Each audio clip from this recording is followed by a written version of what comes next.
ایک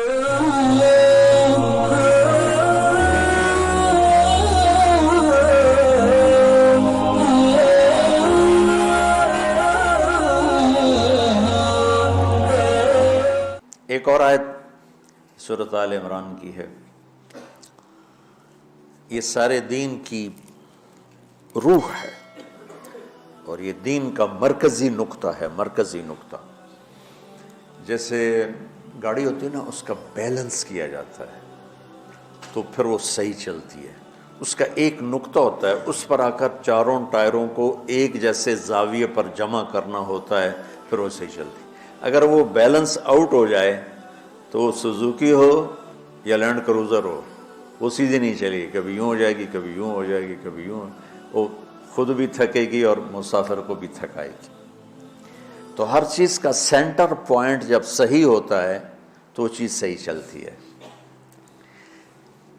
اسلام کا جو مرکزی نقطہ اور پوائنٹ ہے وہ نرمی ہے، شدت نہیں، وہ نرمی ہے۔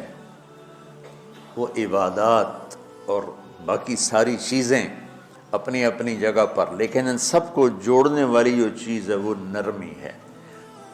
یہ میں نے کہاں سے لیا؟ میں ایک دفعہ جا رہا تھا پاناما، تو سورہ کہف کو دیکھ کے پڑھ رہا تھا، ویسے مجھے یاد ہے میں دیکھ کے پڑھ رہا تھا۔ تو جب میں وَلْيَتَلَطَّفْ پر پہنچا تو حاشیے میں لکھا تھا نصف القرآن۔ تو میں ایسی تھوڑی دیر سوچ میں پڑا کہ یہ اللہ تو قادر ہے، یہاں کوئی لفظ لا سکتے تھے اللہ تعالیٰ، یہ کیوں لائے وَلْيَتَلَطَّفْ؟ حد سے زیادہ نرمی کا معاملہ کرنا۔ وہ جو روٹی لینے میں گیا ترکی میں، ترسوس ایک جگہ ہے جہاں اردن والے بھی دعویٰ کرتے ہیں کہ یہاں تھے اصحاب کہف، میں نے وہ بھی دیکھا ہے، اور ترکی والے بھی کہتے ہیں میں نے وہ بھی دیکھا ہے۔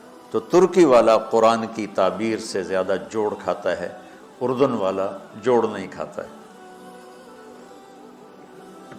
اس کا وَلْيَتَلَطَّفْ، اے بھائی کوئی بھاؤتاؤ کے چکر میں نہ پڑنا، بڑی نرمی سے پیار محبت سے روٹی لے کے آجا، بھوک لگی۔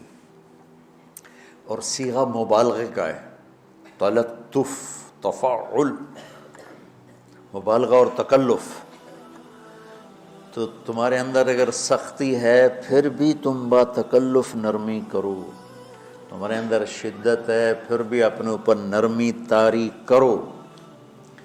تو یہاں سے مجھے یہ بات سمجھ میں آئی کہ پوری شریعت کا سینٹر پوائنٹ قرآن ہے، اور قرآن کا سینٹر پوائنٹ نرمی ہے، وَلْيَتَلَطَّفْ۔ اب ہمارے ڈانٹ ڈپٹ کو بزرگی سمجھا جاتا، ڈانٹ ڈپٹ کو تربیت سمجھا جاتا، استاد شاگرد کو ڈانٹ رہے ہیں، پیر مریدوں کو ڈانٹ رہے ہیں، امیر مامور کو ڈانٹ رہے ہیں، والدین اولاد کو ڈانٹ رہے ہیں، اور میرا اللہ کہہ رہا ہے نرمی۔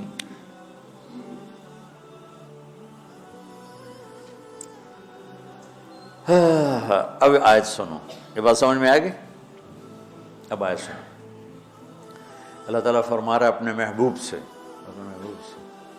فَبِمَا رَحْمَةٍ مِّنَ اللَّهِ لِنْتَ لَهُمْ وَلَوْ كُنْتَ فَظًّا غَلِيظَ الْقَلْبِ لَانفَضُّوا مِنْ حَوْلِكَ فَاعْفُ عَنْهُمْ وَاسْتَغْفِرْ لَهُمْ وَشَاوِرْهُمْ فِي الْأَمْرِ فَإِذَا عَزَمْتَ فَتَوَكَّلْ عَلَى اللَّهِ إِنَّ اللَّهَ يُحِبُّ الْمُتَوَكِّلِينَ۔ لنت لہم برحمت اللہ، یہ ہونا چاہیے جو نحو کا قاعدہ، فعل پہلے ہوتا ہے اس کے متعلقات بعد میں ہوتے ہیں۔ تو لنت لہم برحمت اللہ، آپ اللہ کی رحمت سے نرم ہو کے اپنے امت کے لیے۔ لیکن اللہ تعالیٰ نے فبما، اللہ نے اپنے نبی پر جتنے احسان قرآن میں بتلائے ہیں، الم یجد کا یتیما فآویٰ ووجدک ضالا فہدیٰ ووجدک عائلا فأغنیٰ الم نشرح لک صدرک ووضعنا عنک وزرک الذی انقض ظہرک ورفعنا لک ذکرک انا اعطیناک الکوثر هو الذی ایدک بنصرہ وبالمؤمنین۔ اب قرآن میں دیکھو، وکان فضل اللہ علیک کبیرا، اللہ نے قرآن میں اپنے نبی پر جو احسان کیے وہ بتائے اور جتلائے کہ ہم نے آپ کے ساتھ یہ کیا، یہ کیا، یہ کیا۔ یہ احسان جیسے اللہ نے بتایا ہے نا اپنے نبی کو، یہ احسان نرمی والا جس طریقے سے بتایا، اس طریقے سے کسی احسان کو ذکر نہیں کیا۔